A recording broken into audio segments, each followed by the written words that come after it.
All right, hey folks. So I want to talk today about the passing of Sean Roden and many other bodybuilders over the course of the last couple of years, and just to give you my perspective on what I feel the problem is. Now, I think just to sort of kick off with summarizing my position on this and where I stand on this is, I feel like due to the bodybuilding as a whole and the IFBB rewarding size, I think the biggest problem is the day by day disproportionate amount of food leading to higher body weights relative to the fairly minimal training that these guys do. That's my overall kind of position. Now, the first comments will be, yeah, but Faz, it's the PEDs. Like, I just want to address that for a second. Now, PEDs are rampant in every single sport. Every single sport, PEDs are rampant. And we forget that in these discussions because the comeback is always, yeah, but Faz, there's more in this sport. How do you know? How do you know there's more in bodybuilding? There's plenty in every single sport. Everywhere where you're going to get a competitive advantage, people are going to be taking PEDs. Like, you can be damn sure of that. I mean, my American listeners should know this more than anyone. The very reason your weightlifting team doesn't do as well on the world stage is because you guys test, right? Your tests are actually all right. We know full well some of the European countries that their testing is minimal, to say the least. Have a watch of Clarence's video on why he doesn't compete for more information on that. So yes, PEDs are an issue. They're certainly a contributing factor, but I'm trying to look at why in bodybuilding are we getting such a disproportionate amount of deaths? Because there are PEDs in every single sport. What is different about bodybuilding? I think that's the factor that people are mistaking. Because I think if we just sit back and go, okay, you know what, it's the PEDs, then we're not doing these guys a disservice. We're not doing these guys the right service here. We're doing these guys a disservice because ultimately it's not just the PEDs. There are other factors in play. And that's why bodybuilding in particular is suffering so much more of these deaths. So first thing is the diet. Now, essentially, since, I don't know, forever, the last 40 years really, size has been rewarded. Ever since, I guess, the advent, maybe since Dorian probably was the first real size mass monster, size has been rewarded. Dorian came in just like a whirlwind, far bigger than everyone else, came in within the first year that he was there, he was as big as Haney, then he got bigger than Haney, competed about 20 to 30 pounds higher than Haney was. So he was just a big, big guy. And then after that, it was just bigness, won competitions. Now, that led a precedent for every bodybuilder coming up saying, I've got to be as big as possible. Now, that's the first sort of factor. So larger body weights mean more and more food. If you look at the dietary practices which lead you to getting bigger, it is literally more food, less activity. The closest example of this is sumo wrestlers. I know that comparison sounds ridiculous, but it's really not. The comparison is more food, less activity. They are rewarded for being as big as possible on a daily basis, all year round. Okay, they don't have the competition period, which has its own problems, and I'll talk about that in a moment.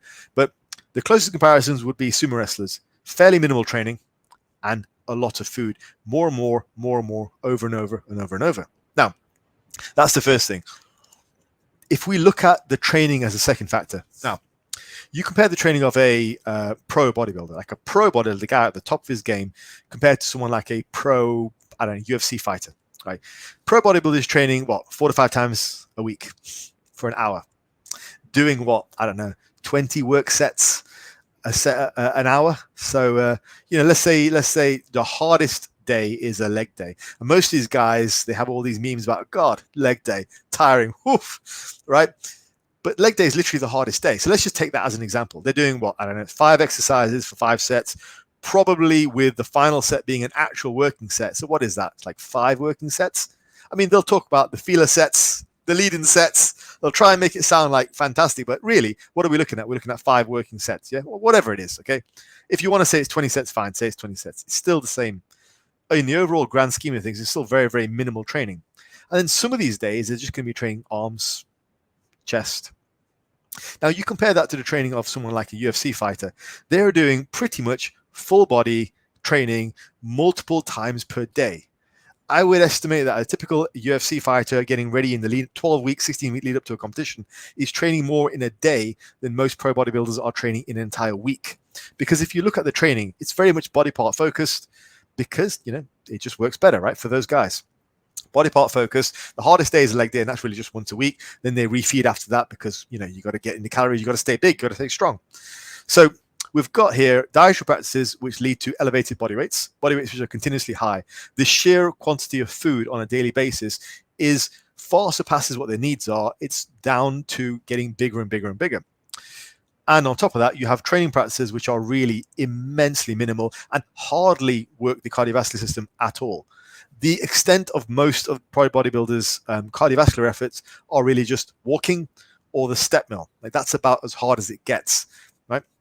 Now you compare that to an MMA athlete. They are moving, grappling, running, jumping, sprinting, all that kind of stuff. And that's on a daily basis, mostly multiple times per day. It's very, very, very different. And that's the first factor, I think, is the training and the diet. Now, an offshoot of that is this whole rewarding size business. That's a whole separate factor altogether. Now, as a result of that, particularly over the last sort of 20 years in the Dorian Yates type of era, and Dorian really was the king of this, is that he stayed big in the off season. In fact, he got even bigger in the off season. That was the whole. Dorian was one of the first guys to do that. He was one of the first guys to really push the size in the off season. Prior to that, a lot of those guys were detrained in the off season. They kind of either went off the peds, or they just didn't train as hard, or they purposely ate less food. But basically, they weren't pushing their body weights as high. There are photos of Arnold in the off season. He just looks like a relatively guy who might work out, down at the gym. Doesn't look like much at all. He's downsized to about 200 pounds at his height. Then he goes ahead and competes at, 235 or whatever he competed at. You don't get that these days. You look at the guys in the off season these days, they are even bigger than they are on stage. At least 30 to 40 pounds larger than they are on stage. There is no point at which they downsize. Now, we go ahead and look back at Shawn Rhoden's example here. What did Shawn do? Like, do you guys remember the guest posing he did after he won the Olympia? He went, and he was obviously quite a lot, very, very much downsized. He put on a bit of body fat, and he went onto stage. The public reaction to that, do you guys remember that? He got absolutely trashed. The public reaction was horrendous. It was like, "What are you doing, Shawn? You're Mr. Olympia now. You have to represent better than this. You should have some self-respect." All that kind of stuff, right? He got absolutely trashed because he had downsized and gotten a little bit fatter. So imagine the psychological impact there. So off seasons nowadays are no longer spent downsizing. They are spent getting even bigger. So first of all, first factor, just to summarize where we're at so far, first factor is elevated body weights all the time. Training and diet leading to higher and higher body weights. Diet, which is immense every single day. The type of diet where if you weren't a bodybuilder and you showed somebody your diet, they'd be like, "Bro, are you okay? Do you want to talk about it?" kind of thing, right? And training, which quite frankly is a joke. Let's face it, 4 to 5 times a week for an hour, that's hardly training compared to any other sport, yeah? And which is just body part based. It's hardly training. And then there's this trend now to just maxing in the off season and getting bigger and bigger and bigger and still being big on the day of the show. So that's the sort of third factor. The final thing that I want to talk about is just the psychological impact of downsizing. If you've been that big for so long, there's a psychological component, and this kind of relates to Shawn getting absolutely trashed a few years ago when he did that guest posing and he was downsized. Notice after that, he didn't downsize anymore. He stayed big, okay? He stayed big. For the last 3 years, he's been big pretty much the whole time, pushing up to 300 pounds. And this is the year when he has problems, sadly passes on. And I'll just say from personal experience, it's psychologically very hard to downsize. Like, I decided as I was approaching 40, I was going to downsize, and it sort of coincided that as I was approaching 40, my decision was sort of accelerated because the global problems happened in 2020, and I was no longer going to have proper gym access. So I thought, let's just take it upon myself now to downsize. And so I downsized. I lost like 30 pounds, and then when gyms started opening up again, some of the first comments that I had from people were, "Bro, what happened? You lost all your weight. What happened? You lost all your size. You're looking small, Faz. You're looking small." Like, psychologically, it's very difficult to cope with that kind of stuff. And I get it a lot as well, because people don't believe I'm 40. So I'm like, bro, I'm in my 40s, I'm entitled to be smaller now, right? That's fine. It's a good thing. But it's difficult to deal with that kind of stuff because people are used to seeing you as a certain size. And apparently it's socially acceptable to tell somebody who was formerly, a lot larger, and say, "Yo, bro, what the hell happened?" Whereas, imagine saying that to somebody who put on a lot of weight, it's a very different factor. But it's okay to say that to bodybuilders, apparently. So psychologically, it's very hard to downsize. And I'm just a nobody from where I live, right? You imagine Shawn, he's, basically number one bodybuilder in the world. Imagine the psychological impact it has that you have any number of people on social media worldwide trashing you because you've downsized. You know, I think that guest posting that he did a few years ago really did a number on his head. And it would, because I'm, again, speaking from experience, it's difficult to deal with. You get some random loser at the gym who goes up to you and goes, "Oh, fast, God, what the hell happened to you?" And it's like, so, you know, this is it. I think the fourth and final factor, I think, it's psychologically very difficult to downsize. And I'm just saying that from experience. As an older guy now in his 40s who's purposely decided to downsize, it's very tempting. You know, I've spent most of this year at 80 kilos. Today, I hit about 85. I've been dieting for about a week, got up to about 86 kilos, hit 85, had a bit of extra food last night, went to the gym this morning, upper body workout, looking really pumped, vascular, and I'm looking at myself thinking, damn, I've still got it. And it's very tempting to then go, maybe I should eat a bit more food, maybe I should eat a bit more, because it comes back like that, you know, and then it's so tempting to remain big. But ultimately, I think to myself, if I carry on trying to be big in my 40s, I'm going to be dead in my 50s. It just doesn't work. So psychologically, it's very, very hard to downsize.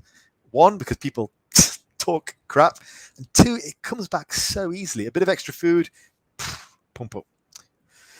So yeah, that's my synopsis of the situation. I think in summary, I think the dietary practices are disproportionate to the amount of training that they do.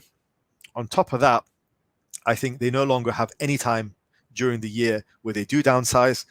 And lastly, I think psychologically, it's very difficult to downsize regardless, you know, just on a personal note. So that is what I feel the problem is. And I feel that PEDs are an issue, but then PEDs are rampant in every single sport. So I think just blaming those is really doing these guys a disservice, because it's not looking at the real issues of what's going on. And I've not even mentioned the pre-contest practices, which are problems in and of themselves. The diuretics obviously could cause acute death as well. But this is just on a larger scale, you know, some of the health problems which can occur of the chasing size over and over and over. That I think is the big problem.